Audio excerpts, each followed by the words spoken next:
لیلۃ القدر جیسی عظیم اور مبارک رات دیں گے جو ایک رات 1000 مہینوں سے بہتر ہوگا۔ اس ایک رات میں کیا ہوا ایک عمل 1000 مہینوں کی عبادتوں سے، ریاضتوں سے بہتر ہوگا۔ میرے رب نے ہمیں یہ موقع اپنی زندگی میں کئی بار دیا، آج پھر ممکنہ طور پر ہو سکتا ہے کہ شب قدر کی رات ہو، تو آج کا ایک سجدہ 1000 مہینوں کے سجدوں سے بہتر ہے۔ آج کے 2 نفل 1000 مہینوں کی عبادتوں سے بہتر ہے۔ آج ایک بار اللہ اللہ کی صدا لگانا 1000 مہینوں 84 سال اللہ اللہ کرنے سے بہتر ہے۔ تو میرے رب نے یہ کرم کیا، یہ فضل کیا، اور صرف یہی نہیں کیا، اور فرمایا اتنا کچھ بھی دے رہے ہیں اور ساتھ میں جو سابقہ زندگی میں جو خطائیں کی ہیں، غلطیاں کی ہیں، کوتاہیاں کی ہیں، بس ایک بار میری چوکھٹ پہ آ کر آنکھوں سے آنسو بہا کر مجھے منانے کے لیے کہہ دینا کہ رب شرمندہ ہے، معاف کر دے، تو اس ایک رات کے صدقے 1000 مہینوں کی عبادتوں کا ثواب بھی دیں گے اور گناہوں کو بھی معاف کر دیں۔ اس سے بڑھ کر میرا رب اور کیا فضل کرے اور کیا کرم کرے۔ اللہ نے قرآن میں جو آج کا موضوع ہے، بڑا ہی، یہ تو ابتدائیے میں چند باتیں کی، مختصر سی گفتگو، لیکن چاہوں گا کہ دل سے سنیں، قرآن اٹھا کر پڑھیں۔ شروع ہوتا ہے قرآن، ذالک الکتاب لا ریب فیہ ھدی للمتقین، یہ وہ عظیم و شان کتاب ہے جس میں کوئی شک نہیں، ھدی للمتقین، یہ ہدایت ہے متقین کے لیے۔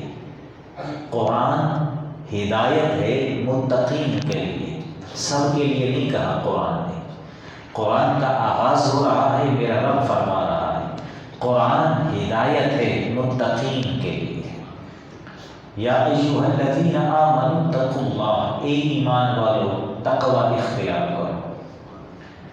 پھر جب ماہ صیام کی بات آئی، فرمایا یا ایھا الذین آمنوا، اے ایمان والو، کتب علیکم الصیام، تم پر روزے فرض کیے گئے، کما کتب علی الذین من قبلکم، جیسے سابقہ امتوں پر فرض کیے گئے، لعلکم تتقون، تاکہ تم متقی بنو۔ یہاں پہ بھی تقوی۔ نماز فرض کی، باری تعالیٰ نماز کیوں فرض کی ہے؟ دن میں 5 مرتبہ تیرے حضور سجدہ ریز کیوں ہو؟ اس لیے کہ متقی بن جاؤ۔ صبح سے لے کر شام تک، سحر سے افطار تک بھوک پیاس کو کیوں برداشت کریں؟ تاکہ تم متقی بن جاؤ۔ یہ کتاب ہر ایک کے لیے نہیں، صرف ان کے لیے ہدایت کی ضمانت دے رہی ہے جو متقی ہے۔ پھر کہیں قرآن کہتا ہے وَلِبَاسُ التَّقْوَىٰ ذَلِكَ خَيْرٌ، تمہارے جو لباس تم پہنتے ہو اچھے ہوں گے، لیکن رب کہہ رہا ہے وَلِبَاسُ التَّقْوَىٰ، تقوی کا لباس سب سے بہترین لباس ہے۔ پھر ایک اور مقام پہ رب فرما رہا ہے فَإِنَّ خَيْرَ الزَّادِ التَّقْوَىٰ، زاد راہ جو ہے وہ سب سے بہترین تقویٰ ہے۔ جب بندہ سفر پہ جاتا ہے تو سامان لے کے جاتا ہے، جسے زاد راہ کہتے ہیں، راستے کا سامان۔ مولا کیا ہے؟ فرمایا فَإِنَّ خَيْرَ الزَّادِ التَّقْوَىٰ، تقویٰ سب سے بہترین زاد راہ ہے۔ مولا آخرت میں کس کی بخشش ہوگی؟ کون جنت میں جائے گا؟ کون جہنم سے بچے گا؟ فرمایا متقی بچیں گے۔ مولا تیرے قریب کون ہے؟ ذرا سنیے، تیرے قریب کون ہے؟ فرمایا میرے ولی میرے قریب ہیں، میرے دوست ہیں۔ ولی ہوتے کون ہیں؟ فرمایا الذین آمنوا وکانوا یتقون، وہ بھی متقی ہیں۔ قرآن شروع سے لے کر آخر تک اٹھا کر پڑھیں، میرا رب ہر جگہ پہ متقین کے ڈنکے بجا رہا ہے، ہر جگہ تذکرہ تقوی کا ہے، ہر جگہ نوید جافزہ متقین کے لیے ہے۔ قرآن راہ ہدایت تقوی والوں کے لیے، نماز کا مقصد حصول تقوی، روزے کا مقصد حصول تقوی، زکوٰۃ کا مقصد حصول تقوی، صدقہ و خیرات کا مقصد حصول تقوی۔ اور ذات راہ بنائیں کسے مولا؟ تقوی کو بنائیں۔ لباس کون سا بہتر پہنے؟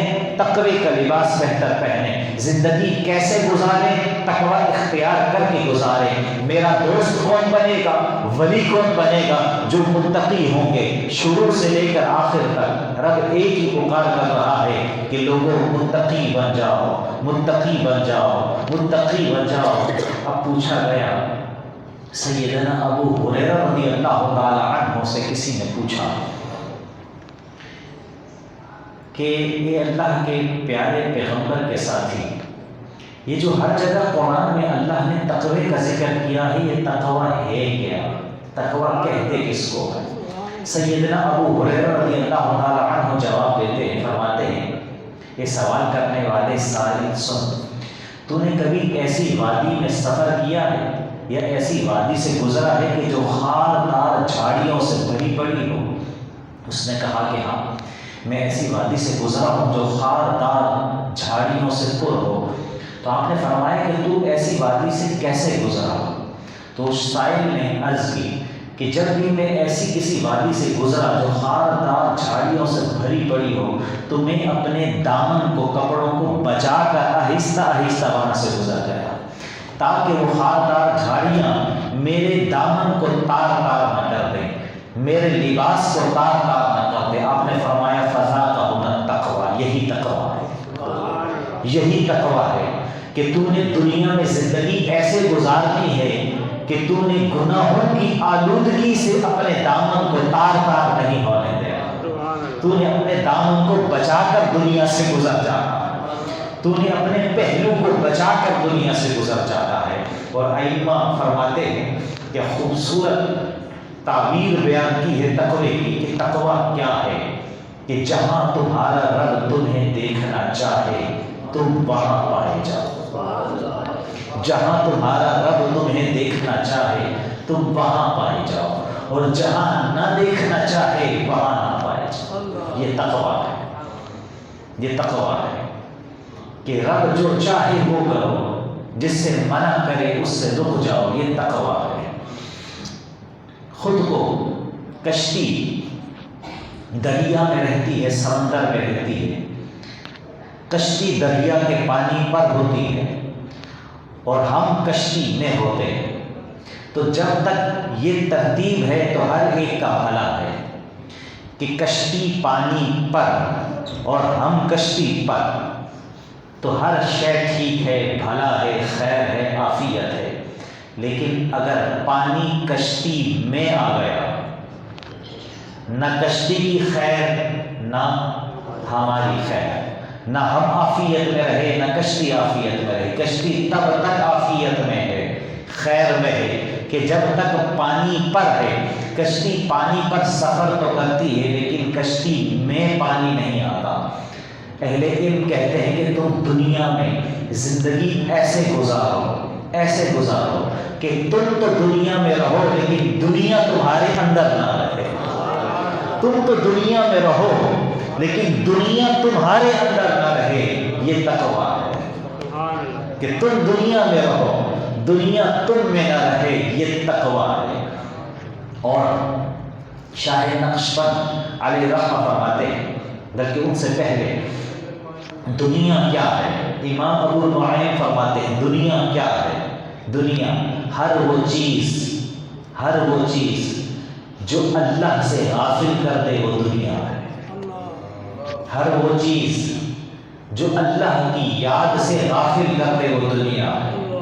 شاہ نقشبند علیہ رحمہ فرماتے ہیں کہ میں نے طواف کرتے ہوئے ایک شخص کو دیکھا، اور ایک شخص کو میں نے وادی منا میں لاکھوں دراہم کا کاروبار کرتے دیکھا، لیکن میں حیران ہوا اس بات پر، جو طواف کر رہا ہے کعبے کے گرد، اس کے دل کو جھان کر دیکھا تو دیکھا کہ وہ رب کی یاد سے غافل ہے، کعبے کا طواف کرتے ہوئے بھی رب کی یاد سے غافل ہے۔ دوسرے شخص کو میں نے وادی منا میں لاکھوں دراہم کا کاروبار کرتے دیکھا، لیکن اس کے دل میں جھانکا تو وہ دیکھا ایک لمحے کے لیے بھی اس کا دل رب کی یاد سے غافل نہیں ہوا۔ تو وہ دل جو رب کی یاد سے غافل ہو جائے وہ دنیا میں، اور جو رب کی یاد میں مشغول رہے، چاہے وہ بستر پہ ہو، چاہے وہ بازار میں ہو، چاہے وہ سجدے میں ہو، چاہے وہ سو رہا ہو، چاہے وہ جاگ رہا ہو، چاہے وہ بازار میں قدم اٹھا رہا ہو، رزق کما رہا ہو یا نفل پڑھ رہا ہو، کمال مند مومن کا یہ ہے کہ اس کا دل کبھی رب کی یاد سے غافل نہیں ہوتا، ہم وقت رب کی یاد میں ہی رہتا۔ اب دنیا کی آسان تعریف ہو گئی، اگر اولاد اللہ سے غافل کر دے تو دنیا ہے، فتنہ ہے۔ اگر اولاد ہو کر بھی رب کی یاد سے غافل نہ ہو بندے کا دل تو یہ بڑی نعمت ہے۔ مال و دولت بندے کے پاس ہے، لیکن اگر مال و دولت کی روانی، فراوانی اور اس کی چمک دمک اللہ سے غافل کر دے تو دنیا ہے۔ لیکن مال ہو لیکن تب بھی رب کی یاد سے دل غافل نہیں ہوتا تو وہ مال اللہ کی بڑی نعمت ہے۔ ہر وہ چیز جو رب کی یاد سے غافل کرے وہ دنیا ہے۔ حضرت علی کرم اللہ وجہہ کریم سے پوچھا گیا تقویٰ کیا؟ آپ نے فرمایا سنو، تقویٰ یہ ہے کہ جب بندہ عبادت کرتا ہے، بڑی عبادت کرے، اور اس کا عبادت کرنے کے بعد بھی اس کے دل کو ہمیشہ یہ دھڑکا لگا رہے کہ خبر نہیں قبول ہوئی یا نہیں ہوئی، تو فرمایا یہ کیفیت تقویٰ۔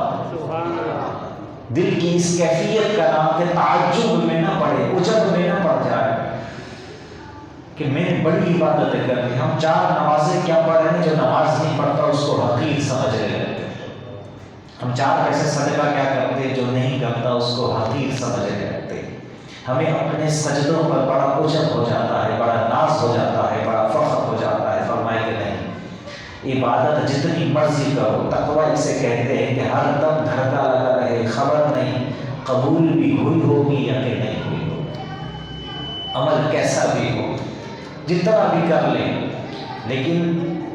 لیکن کسی بھی وقت انسان جو ہے خود کو کیفیت یہ ہونی چاہیے کہ اپنے اندر اللہ کو خوف اور خشیت اس حال میں ہو کہ ہزار عبادت کرنے کے بعد بھی دھڑکا لگا رہے کہ خبر نہیں رب قبول کرے گا بھی کہ نہیں کرے گا۔ اس کیفیت کا نام تقویٰ ہے۔ سیدنا ابوبکر صدیق رضی اللہ تعالیٰ عنہ عمر کے آخری حصے میں جب اپنی داڑھی مبارک پکڑ کر رو رہے ہوتے، آنکھوں سے آنسو اشک جاری ہوتے، اور فرمایا کرتے تھے کاش کہ میں پتا ہوتا اور ہوا میں اڑ جاتا اور اللہ کے حضور جواب نہ دینا پڑتا۔ سیدنا فاروق اعظم رضی اللہ تعالیٰ عنہ رات کو سو رہے ہیں بستر میں، 62 برس کی عمر ہے، عمر کا آخری حصہ، سارے زمانے کو فتح کرنے کے بعد فتوحات کے انبار لگا دیے، 62 برس کی عمر، بڑھاپے کا عالم ہے، بستر پر سوئے ہوئے ہیں، چیخ مار کر اٹھ جاتے ہیں۔ آپ کی زوجہ محترمہ اپنے صاحبزادے عبداللہ ابن عمر سے کہتی کہ جاؤ پتہ کرو والد گرامی کا کیا ہوا۔ وہ آئے، انہوں نے کہا کہ اپنی ماں کو بھی بولا، وہ بھی آ گئی، آنکھوں میں آنسو ٹپک رہے تھے۔ فاروق اعظم رضی اللہ تعالیٰ عنہ فرماتے ہیں کہ آج میں جب مسجد سے باہر گھر کی طرف آ رہا تھا تو اللہ کے نبی کے سچے ساتھیوں نے کہا کہ عمر تو کامیاب ہو گیا، تو بڑا ہی اچھا آدمی ہے، تو بڑا ہی نیک ہے، ہر ایک کے ساتھ نیکی کرتا ہے، تو نے بڑے دین کا کام کیا ہے، تو بڑا ہی اچھا آدمی ہے۔ اللہ اکبر۔ آپ کی زوجہ نے جب یہ بات سنی تو عرض کی کہ یہ تو خوشی کی بات ہے، حضور کے سچے صحابہ سچی بات کریں گے تو آپ کی تو تعریف کی ہے کہ آپ بڑے نیک ہیں، سچے ہیں، اچھے ہیں، بڑی دین کی خدمت کی ہے۔ آپ فرمانے لگے کہ ہم ان کی بات سن کر دل کو تسلی تو ہوئی، لیکن فوراً یہ خیال آیا کہ کہیں باہر والوں کو خوش کرتے کرتے کرتے کہیں گھر والوں کو تو ناراض نہیں کر بیٹھا۔ جملہ سنیے، کہیں گھر والوں کو تو ناراض نہیں کر بیٹھا۔ انہوں نے اپنی زوجہ کو مخاطب ہو کر کہا کہ تم بتاؤ تم مجھ سے راضی ہو، کوئی شکوہ تو نہیں؟ جب یہ بات کی نا تو آپ کی زوجہ سیدھی ہو کے بیٹھ گیا، فرمانے لگی اسی دل کا تلاش نہیں، یہی موقع زندگی بھر ڈھونڈ رہی تھی کہ کبھی تو آپ مجھ سے بھی پوچھیں گے کہ تم راضی ہو یا نہیں ہو، تو آج آپ نے پوچھ لیا تو سنیں، مجھے بھی زمانے بھر سے آپ سے ایک شکوہ ہے، زمانہ ہو گیا مجھے بھی آپ سے ایک شکوہ ہے۔ سیدنا فاروق اعظم کی آنکھوں کی آنسوؤں کی لڑی پھر بندھتی جا رہی ہے۔ فرمانے لگے بھائی تجھے کیا شکوہ ہے؟ وہ کہنے لگی جوانی ساری گزر گئی اس خیال میں کہ کبھی آپ مجھے بھی وقت دے دے، میرے ساتھ بھی 2 گھڑی بیٹھتے، ہم بھی باہر سیر و سیاحت کو جاتے، ہم بھی بڑی محبت کا وقت گزارتے ایک ساتھ، لیکن آپ کبھی جنگوں میں ہوتے، کبھی خلافت کے معاملات ہوتے، آپ نے وقت نہیں دیا، یہ ساری زندگی کا شکوہ ہے آپ سے۔ امیر المومنین سیدنا فاروق اعظم رضی اللہ تعالی عنہ نے فرمایا کہ ایک نیک بخت خاتون ایسا کر، اب میں کر تو کچھ نہیں سکتا، جو ہونا تھا وہ ہو چکا، لیکن ایسا کر اللہ کی رضا کے لیے مجھے معاف کر دے۔ اللہ کی رضا کے لیے تو بیوی سے معافی مانگنا کوئی غلط بات نہیں ہے، بات سمجھ آ رہی ہے؟ ہم لوگ کہتے ہیں نہیں یہ کیسی بات ہوگی، بیوی وہ تو امیر المومنین کا عمل تھے، فرمانے لگے کہ اے نیک وقت اللہ کی رضا کے لیے مجھے معاف کر دے۔ تو آپ کی زوجہ محترمہ بھی بڑی سمجھدار تھی، اب فرمانے لگی نہیں ایسے معاف نہیں کروں گی، ایک کنڈیشن ہے، شرط ہے، وہ پوری کرنے تو معاف کر دوں گی۔ امیر المومنین سیدھے ہو کر بیٹھ کر فرمائے گا تیری ہر شرط منظور ہے، تو جیسا کہے گی میں ویسا کرنے کو تیار ہوں، تو بول تو صحیح لیکن بس تو نے مجھے معاف ضرور کر۔ اس نے کہا شرط ہے، کیا شرط ہے؟ وہ کہنے لگی روز محشر اس بات کا ہم سب کو یقین ہے کہ اللہ تبارک و تعالیٰ آپ کو خصوصی انعام و اکرام سے نوازے گا، آپ حضور کے ایسے ساتھی ہیں کہ جیسا کوئی اور نہیں۔ جب اللہ رب العزت آپ کو اپنے فضل سے جنت عطا فرمائے گا تو بس میری یہ خواہش اور شرط یہ ہے معافی کی کہ آپ اس وقت مجھے نہیں بھولنا، اللہ کے حضور سفارش کر کے اپنے ساتھ مجھے بھی جنت ملے گا۔ یہ شرط، اگر یہ شرط مانتے ہیں تو میں معاف کرنے کو تیار ہوں۔ امیر المومنین کے چہرے پر تبسم آیا اور عرض کی اور فرمانے لگے ایک نیک بخت خاتون سن، اگر میرے اللہ نے اپنی رحمت سے، اپنے فضل سے، اپنے کرم سے، کہیں یہ نہیں کہا کہ میرے عمل سے، جملے سنیے گا، اپنی رحمت سے، اپنے کرم سے، اپنی رحمت سے اور اپنے محبوب کے صدقے اگر مجھے جنت عطا فرمائی تو میرا تجھ سے وعدہ ہے کہ میں تب تک جنت میں نہیں جاؤں گا جب تک تجھے نہ لے جاؤں۔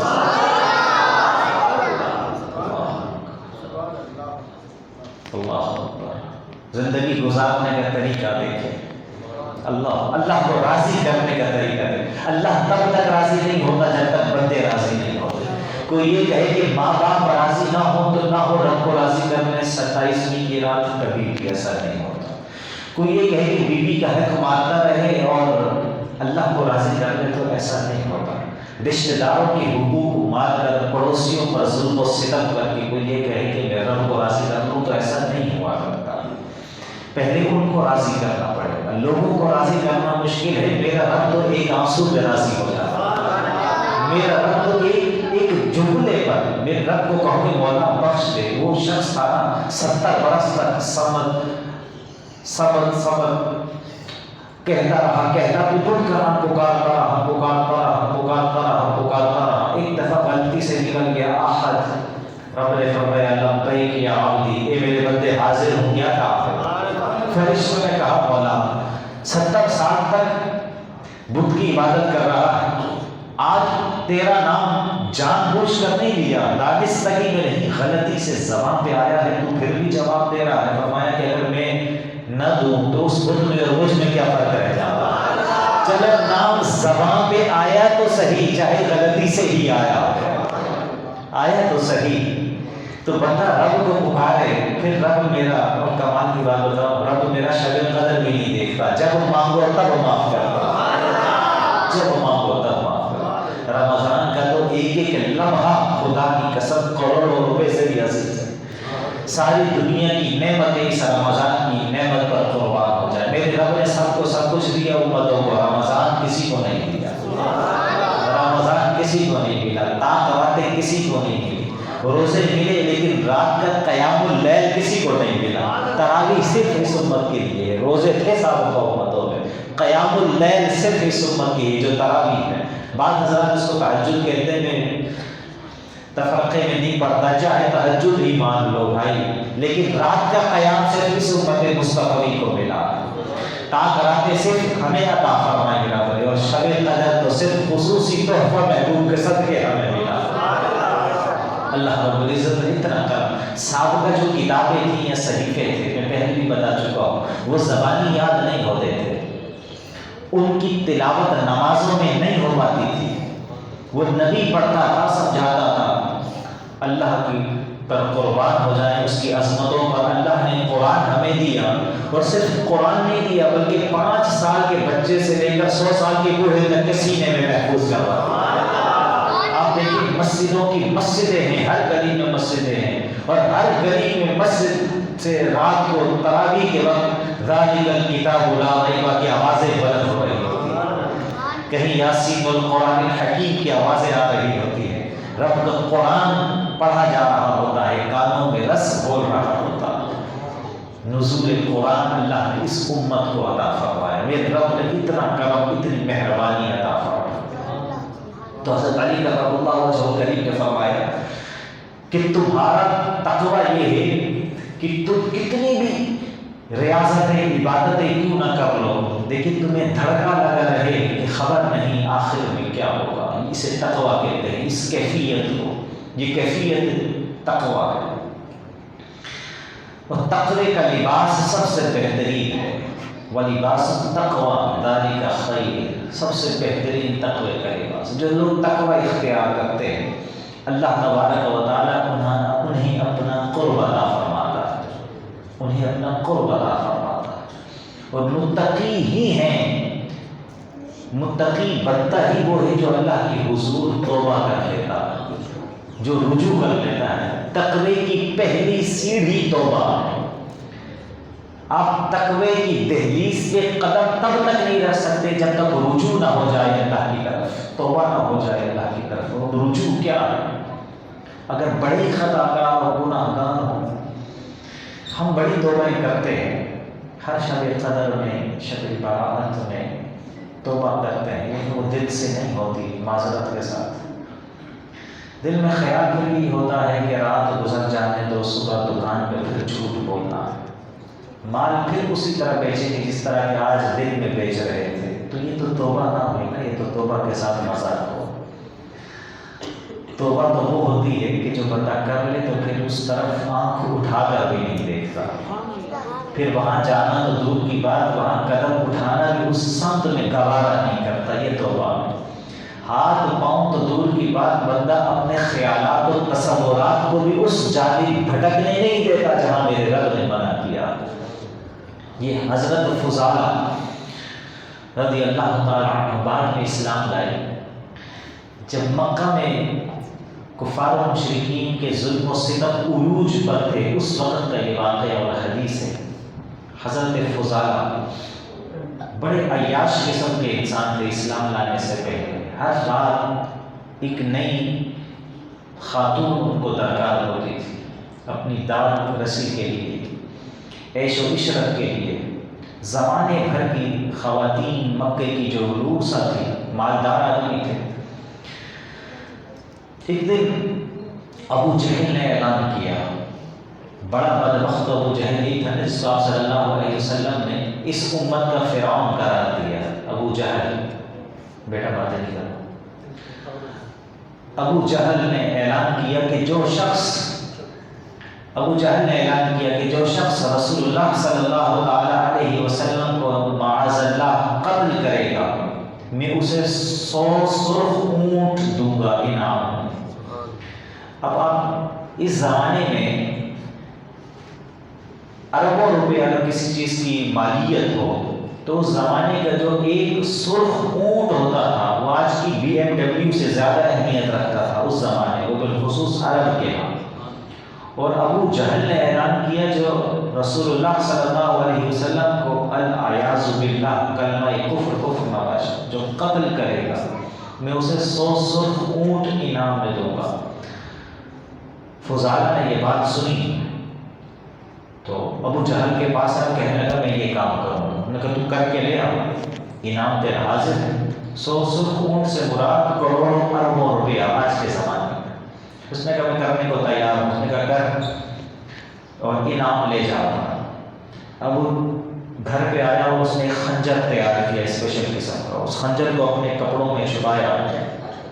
آج بھی کوئی واردات کرنے سے پہلے ریکی کرتے ہیں تو اس نے ریکی وغیرہ کی پتہ لگایا کہ ظہر کے بعد آپ صلی اللہ علیہ وسلم کا معمول ہے کہ آپ طواف کعبہ کرتے ہیں۔ اس نے کہا یہ موقع اچھا ہے، لوگ بھی دوپہر کے وقت گرمی کا وقت ہوتا ہے کم ہوتے ہیں، میں اپنا کام انجام دوں گا اور نکل جاؤں گا۔ اب وہ اس ارادے سے بیت اللہ کی طرف آ رہا ہے تو راستے میں بازار سے گلیوں سے گزرتے ہوئے خاتون نے روکا جس کے پاس اس شخص کا فضالہ کا رضی اللہ تعالیٰ عنہ کا آنا جانا تھا۔ اس نے اس خاتون کو دیکھا، مسکراتے ہوئے کہا کہ آج شام کو شب کو تیار رہنا، میں کچھ کام سے جا رہا ہوں اور پلٹ کر آؤں گا، آج تجھے پیسے بھی زیادہ دوں گا اور آج میں بس بڑا خوش ہوں، تو بھی تیار رہنا اور آج پیسہ ہی پیسہ ہوگا۔ اس کے دل میں خیال تھا کہ انعام ملے گا بہت سارا۔ یہ کہہ کر وہ آگے طواف کا وقت ہوتا ہے تو رسول اللہ صلی اللہ علیہ وسلم نے طواف شروع کیا اور ساتھ ہی ساتھ اس نے اپنے لباس میں خنجر چھپا رکھا تھا فضالہ نے، اس نے بھی طواف شروع کیا۔ طواف ہوا ایک چکر۔ اس نے کہا کہ جیسے پہلے چکر میں اور حضور قریب آئیں گے تو میں موقع دیکھ کر خنجر کا وار کر دوں گا معاذ اللہ۔ آپ صلی اللہ تعالیٰ علیہ وسلم طواف کے پہلے چکر میں اس کے قریب سے گزرے، اس نے ارادہ کیا لیکن پھر ہمت نہیں ہوئی، اس نے خنجر باہر نہیں نکالا۔ ایک چکر، دوسرا چکر، اس نے پھر ارادہ کیا لیکن پھر گھبرا گیا اور خنجر نہ نکال سکا۔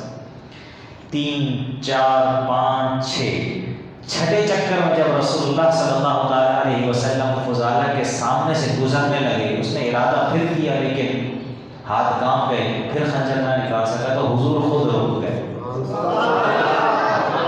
حضور خود رک گئے اور فرمایا کہ فضالہ ارادہ کیا ہے، کر جو کرنا ہے کرتا کیوں نہیں؟ اللہ اکبر، نبی تو وہ ہے جو دلوں کا حال بھی جانتا ہے۔ فضالہ کرتا کیوں نہیں؟ نہیں میں کچھ ویسے کھڑا ہوں، میں کسی کام سے نہیں آیا۔ حضور نے فرمایا کہ اچھا۔ حضور نے 7واں چکر پورا کیا، جب طواف پورا ہو پھر اس کے سامنے آ کر کھڑے ہوئے۔ فرمایا کہ فضالہ کر جس ارادے سے آیا تھا کیوں نہیں کرتا؟ اب نبوت کا رعب و ہیبت اور دبدبہ اللہ نے فضالہ پر ایسا ڈالا تھا کہ اس کے پاؤں بھی کانپ رہے تھے۔ پھر حضور نے اس کو کندھوں سے پکڑا، یہاں سے شانوں سے پکڑ کر تھوڑا سا ہلایا۔ فرمایا کہ فضالہ کرتا کیوں نہیں، کس ارادے سے آیا ہے؟ جب جھاڑا اسے تو خنجر جو تھا اس کے کپڑوں سے نکل کر زمین پہ گرا، ادھر خنجر مصطفیٰ کے قدموں پہ گرا، ادھر اس کی جبین مصطفیٰ کے قدموں پہ گر پڑا۔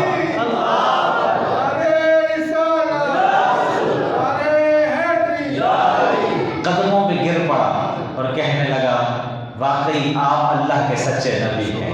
اس نے اپنا ہاتھ بڑھایا کہ اللہ کے نبی مجھے بھی کلمہ پڑھا کر اپنا بنا لیجیے۔ اللہ، کلمہ پڑھا، مسلمان ہو گیا۔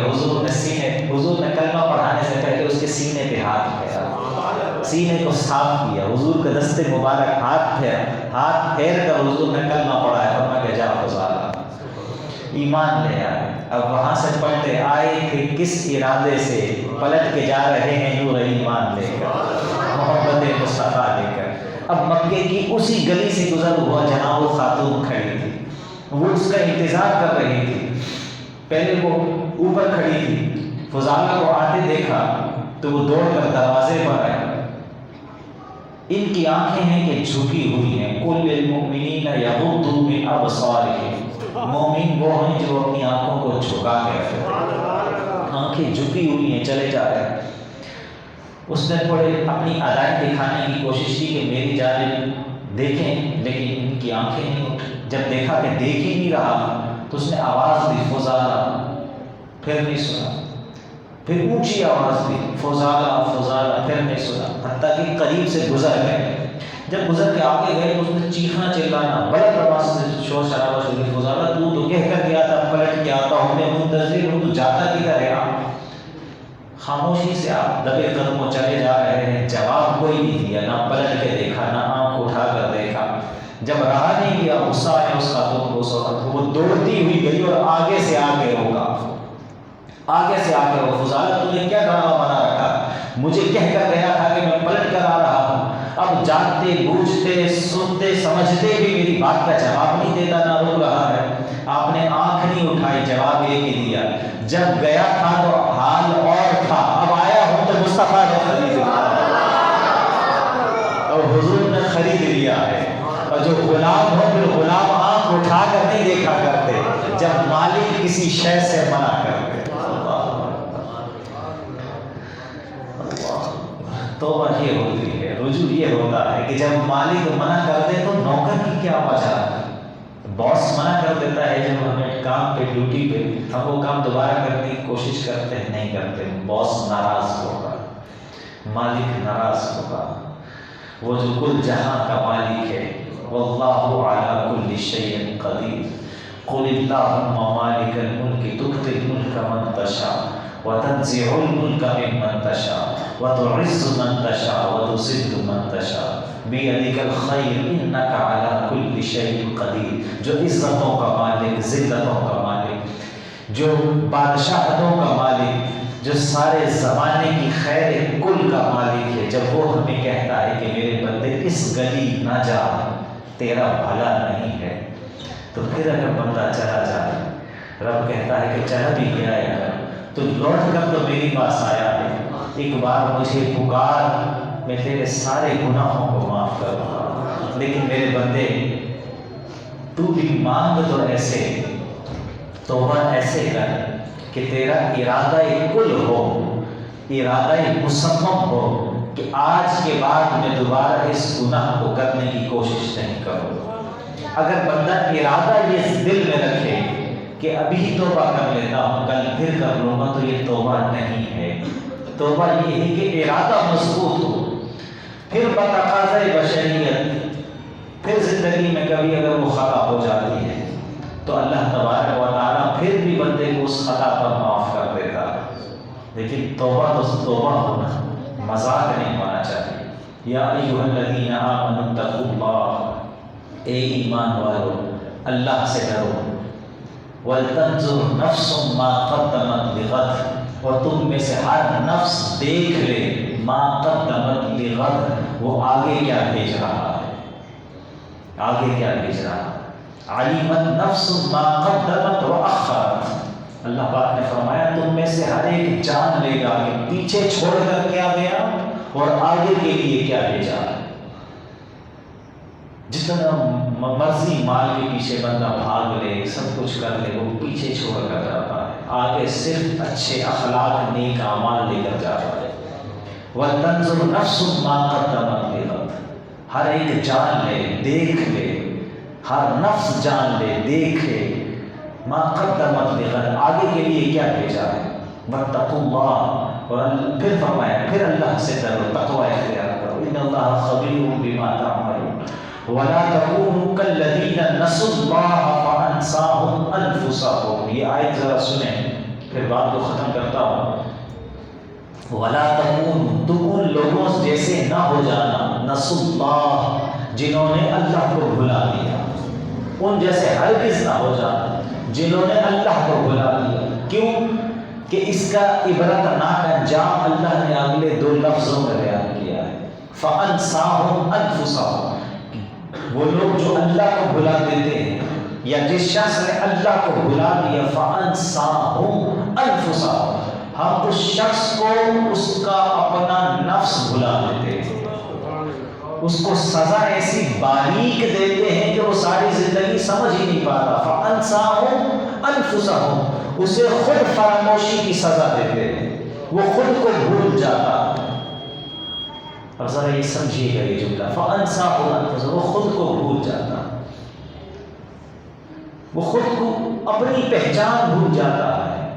اپنی پہچان بھول جاتا ہے۔ پھر وہ یہ کہتا ہے کہ میں تو نمازیں بھی نہیں پڑھتا، میں تو اللہ کی مانتا بھی نہیں ہوں، لیکن تب بھی کاروبار بڑا بہترین چل رہا ہے، تب بھی 4 گاڑیاں ہیں، تب بھی پلاٹ کے پلاٹ بڑھتے ہی جا رہے ہیں، تب بھی اولاد کی کثرت ہے، مال و زر کی کوئی کمی نہیں، پورا محلہ عزت بھی کرتا ہے، سب کچھ ہے، مانتا میں رب کی پھر بھی نہیں ہوں، تو سب کچھ صحیح ہے، مطلب میرا کوئی نہ کوئی عمل اللہ کو پسند ہے جس کی وجہ سے یہ سب چل رہا ہے۔ فَأَنْسَاهُمْ أَنفُسَهُمْ، اللہ اسے اس خوش فہمی میں مبتلا کر دیتا، اسے اپنی جان بھی بھلا دیتا ہے۔ ایک شخص تھا، عیسائی ہو گیا، مسلمان تھا پہلے، لوگوں نے اس سے پوچھا بھائی تو مسلمان تھا عیسائی کیسے ہو گیا؟ اس نے کہا اسلام سچا دین نہیں ہے، اسلام سچا دین نہیں ہے، اس لیے عیسائی ہو گیا۔ کیسے سچا دین؟ اس نے کہا ایک دن میں نے بغیر وضو کے نماز پڑھی، غلطی تھی پتہ تھا لیکن بغیر وضو کے نماز پڑھی، تو جب نماز پڑھ رہا تھا تو بہت ڈر لگ رہا تھا، خوف آ رہا تھا کہ اللہ کا عذاب کہیں نازل نہ ہو جائے مجھ پر، لیکن نماز مکمل نہیں، کچھ بھی نہیں ہوا۔ میں نے ایک روز پھر کچھ دنوں کے بعد پھر بغیر وضو کے نماز پڑھی اور تب بھی کچھ نہیں ہوا، اور خوف کم ہو گیا تھا پہلے کے نسبت۔ 2-4 مرتبہ ایسا ہوا تو میں اس نتیجے پر پہنچا ہوں کہ میں نے تو مطلب دل میں نیت بھی نہیں تھی، اخلاص بھی نہیں تھا، وضو بھی نہیں تھا، طہارت بھی نہیں تھی، پھر بھی یہ عمل کیا اور اللہ نے مجھے کچھ کیا ہی نہیں، تو اس کا مطلب ہے کہ یہ دین ہی سچا نہیں ہے، اس لیے میں نے عیسائیت کو قبول کر لیا۔ جب علماء نے یہ بات سنی تو انہوں نے فرمایا کیا ہے تیری بد نصیبی پہ رونا آتا ہے، تو سمجھ رہا ہے کہ تجھے کچھ ہوا ہی نہیں، اللہ نے تیرے اس عمل کی وجہ سے جو تم نے جان بوجھ کر کیا تھا تیرا ایمان ہی سلب کر دیا اور تجھے خبر تک نہیں ہوئی، اور تو اس چکر میں ہی لگا ہے کہ کون صحیح ہے کون غلط ہے۔ ہم سب کچھ کر رہے ہوتے ہیں، سمجھے سب کچھ اچھا چل رہا ہے، لیکن اللہ نے رسی ڈھیلی چھوڑی ہوتی ہے۔ فَأَنْسَاهُمْ أَنفُسَهُمْ، اللہ خود فراموشی میں مبتلا کر دیتا۔ آج اٹھا کر دیکھ لیں، گلی گلی، کریا کریا، بستی بستی، شہر شہر، ہر کوئی خود فراموشی کا شکار ہے۔ جب سے رب کو بھولے ہیں، رب نے کہا کہ تم مجھے کیا بھولو گے، میں تمہیں خود سے بھلا دوں گا، تم اپنی مستی میں جیتے رہو گے کہ ہم بڑے اچھے ہیں، ہم بڑے اچھے ہیں، ہم بڑے اچھے ہیں، تمہاری یہ خود فراموشی تمہیں ہلاک کر کے چھوڑے گی۔ تو اللہ کو نہ بھولنا، اللہ کو نہ بھولنا، اور اس فکر میں رہنا کہ آگے کیا بھیجا جا رہا ہے۔ یہ مبارک اور مقدس راتیں یہ جو بار بار ریپیٹ ہوتی ہیں زندگی میں، یہ اللہ کی بڑی نعمت، اور یہ دوبارہ سے میسیج دے رہی ہوتی ہیں کہ رب وہی ہے جو پہلے تھا، وہی رب ہے، اس کا کرم بھی ویسا ہے، اس کا فضل بھی ویسا ہے، اس کا احسان بھی ایسا ہے، تم بدل گئے ہو وہ نہیں بدلتا، تم نہ بدلو، پھر سے خود کو اس کے قریب کر لو۔ تو آج بھی وہ بدر میں اگر فرشتے اتار سکتا ہے تو آج بھی تمہاری مدد کو فرشتے اتار سکتے ہیں، لیکن ویسا ایمان پیدا کرو، ویسا اخلاص پیدا کرو، ویسی محبت رب سے پیدا کرو، ویسا تقرب پیدا کرو، ویسا خوف پیدا کرو، ویسی خشیت